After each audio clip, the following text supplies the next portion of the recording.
Class 9 definite question মানে 282 পেজে এই 3 নম্বর আনসারটা আমরা করব, কারণ তোমাদের মধ্যে থেকে একজন ফ্রেন্ড আমাদেরকে কমেন্ট করেছে যাতে আমরা 282 পেজের এই আনসারটাকে 3 নম্বর আনসারটাকে আমরা কমপ্লিট করি। তো চলো বেশি সময় নষ্ট না করে আজকে ভিডিও শুরু করা যাক। তবে তার আগে যারা চ্যানেল নতুন, চ্যানেলটিকে সাবস্ক্রাইব করে পাশে থাকা বেল আইকন প্রেস করে দিও আর অল বাটনটা অন করে দাও যাতে আমি ভিডিও আপলোড করার সাথে সাথে তোমাদের কাছে নোটিফিকেশন চলে যায়।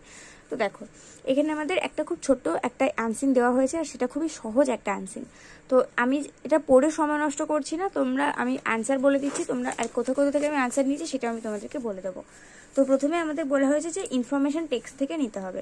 প্রথমে আছে source of the name Khajuraho. Khajuraho নামটার উৎস কি? তো এটার আনসার হবে দ্য ওয়ার্ড খাজুর। কেন হবে?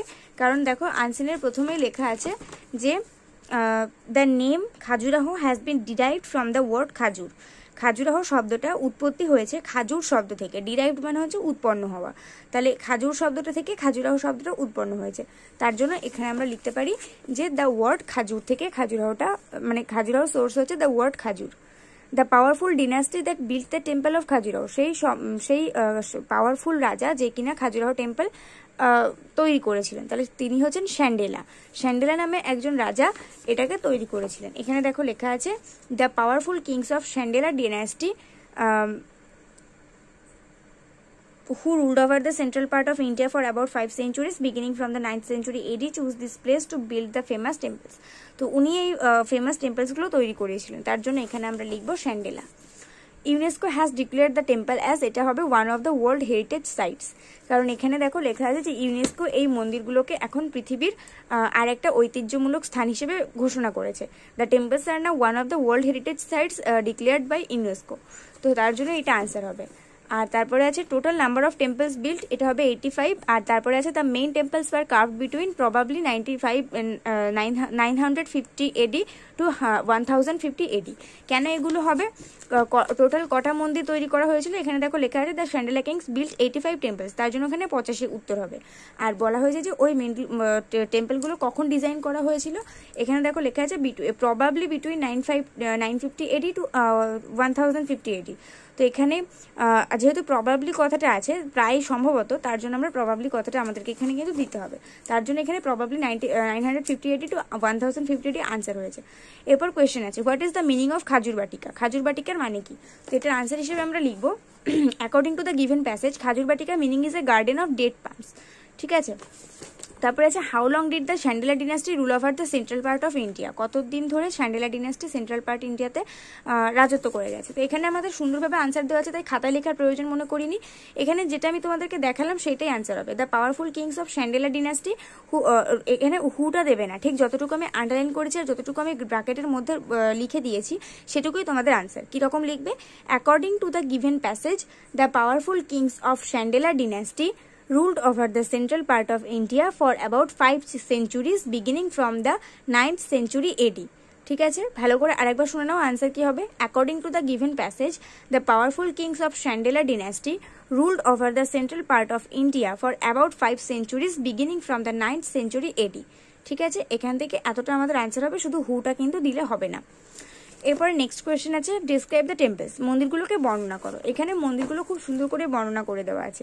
প্রথমে এই লাইনটা লিখবো দ্য টেম্পলস আর অ্যাকর্ডিং টু দ্য গিভেন প্যাসেজটা কিন্তু লিখতেই হবে। ঠিক আছে, according to the given passage comma the temples are now one of the world heritage sites declared by UNESCO. এই লাইনটা লিখলাম। তারপরে লিখবো 1000 years ago the Chandela kings built 85 temples near the garden village of Khajuraho. They are magnificent in form and wonderfully carved. The main temple was carved probably between 950 AD to 1050 AD. Today only 22 temples survive out at the 85. ঠিক আছে, তাহলে এইখান থেকে এতটা আমাদের মন্দিরের বর্ণনা সুন্দরভাবে লিখে নিও।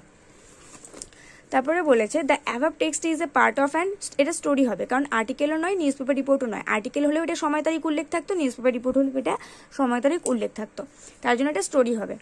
Give a suitable title to the above text. এই টেক্সটের একটা সুইটেবল টাইটেল দিতে বলেছে। তো আমি অনেক খুঁজে একটা টাইটেল বার করেছি, ফেমাস টেম্পলস মেড বাই শ্যান্ডেলা।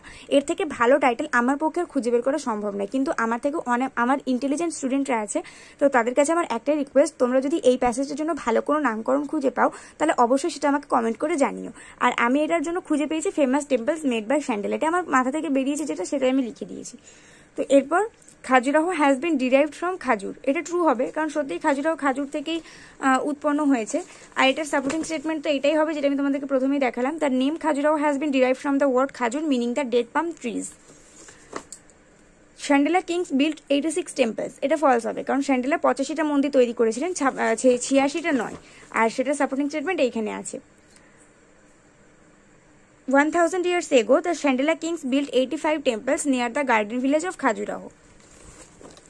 এরপরে আছে Chandela dynasty ruled over the north east part of India, এটাও ফলস হবে কারণ তিনি উত্তর পূর্ব পার্টে মোটেই শাসন করেননি, তিনি ভারতের মধ্যভাগে কেন্দ্রীয় স্তরে শাসন করেছেন, সেটা এখানে আছে। The powerful kings of Chandela dynasty who ruled over the central part of India for about 5 centuries, এই পর্যন্ত লিখে তোমরা ডট ডট দিয়ে দিতে পারো, ঠিক আছে। এরপর আমরা চলে আসবো ভোকাবুলারিতে। ভোকাবুলারিতে কি আছে, প্রথমে আছে মাইটি, মাইটি মানে শক্তিশালী, পাওয়ারফুল মানেও শক্তিশালী, পারহ্যাপস মানে সম্ভবত, প্রবাবলি মানেও সম্ভবত, রিনোন্ড মানে বিখ্যাত, ফেমাস মানে বিখ্যাত, ডেকোরেটেড মানে হচ্ছে ডিজাইন করা, কার্ভড মানেও ডিজাইন করা। তো এই শব্দগুলো কোথায় আছে দেখে নাও, পাওয়ারফুল আছে এইখানে, কার্ভড আছে এইখানে, ফেমাস আছে এইখানে, এই যে এটা হচ্ছে ফেমাস আছে এইখানে, আর একটা হচ্ছে প্রবাবলি আছে এইখানে। তো আশা করছি এই অ্যান্সারটা তোমাদের কাছে আর বেশি সমস্যার কারণ হয়ে দাঁড়াবে না। যদি কোথাও কারো কোনো সমস্যা থেকে থাকে অবশ্যই আমাকে কমেন্টে জানাবে। আজকে এই ভিডিওটা একটু লাইক করে দিও, বন্ধুদের সঙ্গে অনেক শেয়ার করে দিও। নেক্সট ভিডিওতে দেখা হবে, ততক্ষণ পর্যন্ত সবাই ভালো থাকো, সুস্থ থাকো, মন দিয়ে পড়াশোনা করতে থাকো।